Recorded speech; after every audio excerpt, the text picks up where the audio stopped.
जय भीम। पहले हा वीडियो बघा। और हमारा भगवान एक ही है, शिव शंकर, और हम आदि अनंत पे विश्वास करते हैं। हमारा एक ही धर्म है, वो सनातन धर्म है, और मैं किसी भीमराव अम्बेडकर जी को नहीं मानती हूँ। बघितला व्हिडिओ?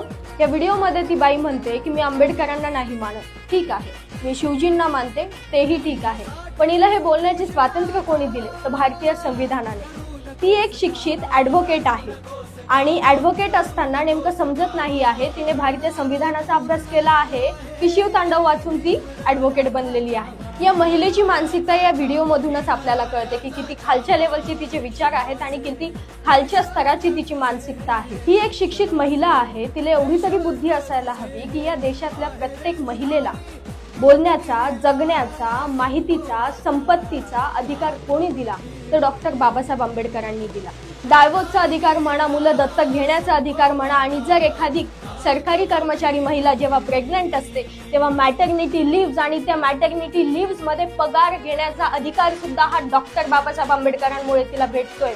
बाबासाहेबांनी या देशातील प्रत्येक महिलेच्या हक्कासाठी हिंदू कोड बिल पास होत नव्हते म्हणून कायदे मंत्री पदाचा राजीनामा दिला। या देशातील प्रत्येक स्त्रीवरती डॉक्टर बाबासाहेब आंबेडकरांचे अनंत उपकार आहेत आणि ही एक ॲडव्होकेट स्त्री म्हणते की मी आंबेडकरांना मानत नाही, तर मग विचार करा हिचे विचार, हिची मानसिकता किती खालच्या स्तराची आहे। जय भीम।